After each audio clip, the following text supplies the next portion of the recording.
Big respect, much love, much enthusiasm. Ladies and gentlemen, I want to announce my appreciation for regular Stacy. Thank you so kindly, Stacy. Your gift is so warmly received. I'm going to share uh, the art that Stacy blessed me with.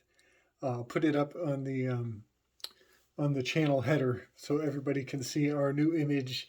I just want to share it with everybody because it's such a beautiful cosmic birthing visual. It's just absolutely so enjoyable. So I want to pay that forward so everybody can enjoy the image that came to mind when Stacy thought of me when she saw this image. So I'm so blessed. Thank you so kindly. This episode is going to be about angels. The three trines of the Enneagram, they're called the Hornavian groups. And they are considered the assertive group, the 7, 8, and the 3, which is the Schumann resonance, 7.83 Schumann resonance, pointing here to this number 3 is the Neptunian aquatic aspect. Just very interesting. I think of this as the feet in many ways. Now, the group of the 1s, 2s, and the 6s, they are considered the most compliant. That is, to me, very resonant with the angel of Gabriel. The most aggressive, the most assertive, is clearly going to be Michael of all the angels. And then the third trine, the 4, 5s, and the 9s, they are considered the most withdrawn. And sure enough, that is so correspondent with Uriel and Raphael and their dynamics, as Uriel actually moves Raphael from 3rd place to 4th place. So I'm thinking of Raphael, this healer. His name is literally the healer. He's the angel of compassion. He is Hod. He is the Zephyr, the western wind. He ends up moving into position number 5. I think that there's something more to learn about why the 3 and the 4 are always switching places. I think it has a great deal to do with a shifting in metrics, and also the 3.14 of pi. But I think that Gurdjieff came at this 3 to the 4th switch from a musical lens, and I would let him answer to that more so than myself. But in the symposium, this was Eryximachus and Aristophanes switching places in their seating order. Here with the angels, we see this repeat from the 3 and the 4, where the 3 is moving, it's being supplanted by this 4th angel, this 4th persona. So I'm thinking now of the Hornavian groups. I'm thinking of them as the thrones, which is also known as the Ophanim. And sure enough, the Hornavian group is almost an anagram for throne Ophanim. Particularly the liberty I am taking is a G to an H switch in my anagram work here. But anybody who wants to test it out, you'll notice the G to the H switch, that's very mercurial. That is very mercurial. HG is the symbol for Mercury. Okay. Next, I want to announce we have a new great mind. I want to correspond to the art card. I have related this wonderfully to Lady Frida Harris, the artist herself, who made this deck. She was a co-mason. If you look at the sleeves rolled up on this art card, they're very lovely. They very much look like the standard co-mason sleeves that are exaggerated cuffs. I've also done some work to generate the great horned owl, the image of the great horned owl. Bringing that forward out of this deck uh, is just an interesting little playful reveal, but it makes the cuffs of the sleeves even more exaggerated than they already were. But I'll just bring some of the art of the sleeves as they relate to the geometric relationship of the card itself and potentially the Enneagram, the cuffs right here, the 3 and the 6. Now, this particular card, I want to bring Bertrand Russell. I want to give him association to this card. He is always smoking his iconic pipe. It was set theory that was brought forward when I brought the elemental aspects of each 2 cards into positions 1 through 9. That was generated from the work that Bertrand Russell was known for, and Lady Frida Harris was known to be an accomplished mathematician. So her respect and admiration for Bertrand Russell might have more history than I can bring to bear at this point, but I would not be surprised if they had some relationship, or if Bertrand was influential to her, mathematically speaking. But that is so very appropriate for this observer. When I read about Bertrand Russell and his quotes, I very much think of somebody who is an observer who is trying very hard to keep the differential from the thinking and the feeling. He's maintaining this offset, the spark gap of consciousness that is the art, the artistic fire between what we think and what we feel. So yeah, putting Bertrand Russell on the map here, quintessential number 5. I think he's a great example. And he's also on the analytics. He's from the school of analytics, so he has this strong pull over in relationship to the number 6s, very mathematically minded. Okay, now I want to talk about, we got the Hornavian groups, we got Bertrand Russell's on the map. Also, I want to bring forward the Economist. The cover from 2012 had the hang gliders colliding, and then it had the 7 deadly sins mapped out. And I want to put all of this on the map and correspond each one of the stations that they laid out, 1 through 7, to the iconography of this particular tarot deck, more so than any other tarot deck. This deck, due to some of the artistic novelty of this deck.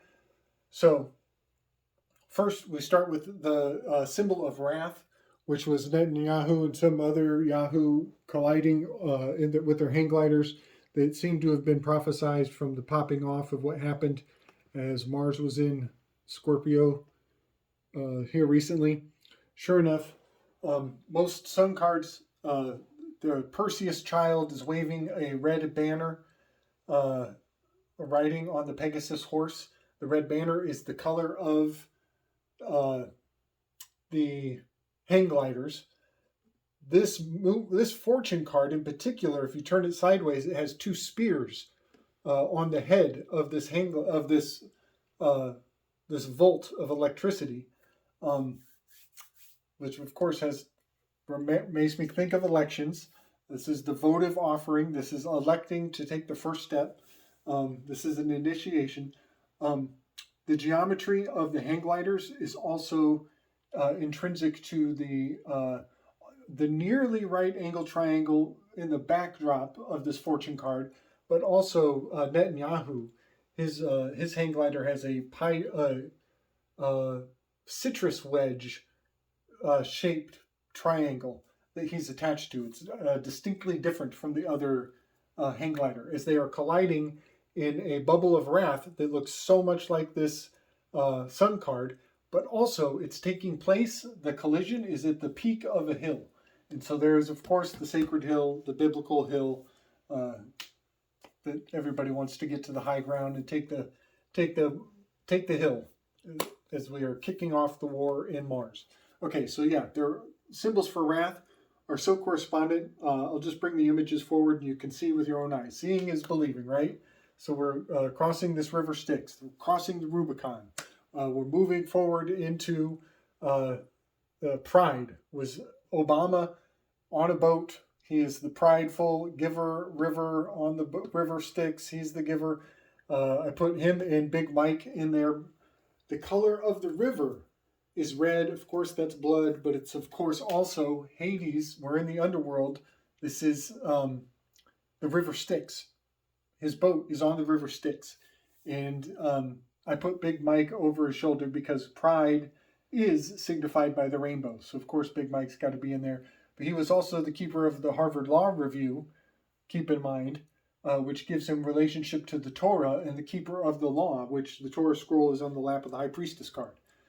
So, yeah, having him as the giver on the river is very appropriate. I would have preferred him to be related to the glutton, to the epicure, to Zeus. He ended up becoming more Cancer than anything, relating to his birthday in particular.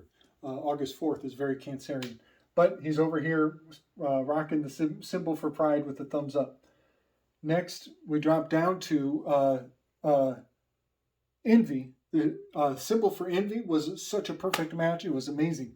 We've got a fellow with his leg crossed. This character leaning on the wall has his little leg crossed. Next to him is an elephant. And then next to the elephant is Emperor Napoleon. Emperor Napoleon has a hat that looks like this death card. This is the hat of Pluto. But this is the Emperor card, literally. There's a picture of Napoleon. Here's the Emperor card. Is always going to be number 4. Number 4 personality type relating to envy. Envy relating to Leviathan in the infernal realms.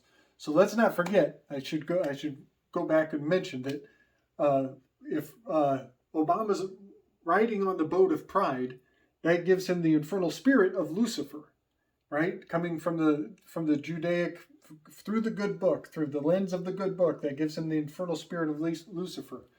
Back with Netanyahu colliding the hang glider, that gives him wrath, that gives him the infernal spirit as Satan. These are the same word, essentially. Down here, envy is going to be Leviathan. So having Leviathan relating to Napoleon is very fascinating correspondence, especially because we have this Emperor card with this signifying the number 4 individual with the shadow of envy. The next sin on the list is mammon or greed. The mammon or greed is a sad, frowny face, much like Melpomene, the muse of tragedy. In that face is having a conveyor belt of politicians with bags of money being shoved down the mouth of this greedy inferno. Very much like this art card is burning up these essences in this alchemical fornax even comes to mind. But that's not that's the Ara Altair. That's actually the table. Also, yes, the Hierophant. So those carts, the trains, the conveyor belt of greedy politicians going into the earth. This is an earth element. The Hierophant is in Taurus. It is the earth element. It has a great deal to do with the tilling of the soil and keeping the seeds embedded into the earth so that they can prosper through the spring. Okay. Next is the next deadly sin is glutton. Here we have Uncle Sam is passed out. He's drinking a can of oil. It's being force-fed to him. Exactly like Socrates drinking from the Crator constellation. Exactly in red, white, and blue, the same color of this particular chariot card. But also, if you move the chariot card into the frame of the picture from The Economist, there's actually the skyline of England has the two twin towers framing over the scene of gluttony where they're depicting Uncle Sam passed out, exactly like the classic chariot card. If you were to put the chariot card, the two towers of the skyline behind it maps up to the Rider-Waite tarot cards as well, as does the river, the body of water flowing behind that Chariot card is all anatomically impeccable. It is as though they were using the tarot cards as a star map to steer the consciousness of the cranial skyfolding. The cranial skyfolding. These are the clouds of the mind on the walls of the cave of your head, of your mint. And then Peacemaker was Sloth. Lo and behold, Angela Merkel. Of all the nationalities they could have put into the slothful Belphegor position of indolence, they put Angela Merkel, having everything to do with Hades, even Azrael. But my historical personas are both very Germanic. Hegel and Schopenhauer are the two. Were already the tarot cards that I had corresponded with the Hermit and the Moon card here in particular, as ideal peacemaker reformers, peacemakers or balanced ones with the shadow of slothfulness. Okay, so that brings the signs and the symbols from the Economist cover of 2012, pretty much to as close of a close as I can. I'll bring as many graphics as possible. I'm sure I forgot quite a great deal. This might require a sequel. Oh, I skipped Lust. I skipped Asmodeus. I'm going to come back. I'm going to start with Asmodeus, and I want to talk a little more about Beelzebub. And yeah, some of the signs and symbols from the cosmology, from the star map lens. I think that's one of the most useful aspects of the entire tarot deck, is more of a star map than anything. That's my thing is not divination. I'm not trying to predict the future, but I definitely see these signs and symbols as speaking a great deal and informing us through the mythology in really miraculous and valuable ways. So that's why I think it is fascinating to see on The Economist that the ingredients, the elements, the same emotional sign language. That's what it is. We say the word virtues. These are the virtues and the vices. We could just say this is emotional sign language. I think that's broad enough that hopefully we don't offend anybody with our homogenizing of the rainbow of the emotional experience. Okay, I'm going to shut up now. Much love and respect, everybody. I hope you dig it. Give me some comments. Give me some thumbs. Tell me how much you agree or disagree, or what other tarot decks come to mind. Also, don't forget, I got that Cash App down there. It's still down there. I'm pretty sure it's still down there, y'all. All right. Big love and respect. And also, regular Stacy, thank you again. Much love and respect.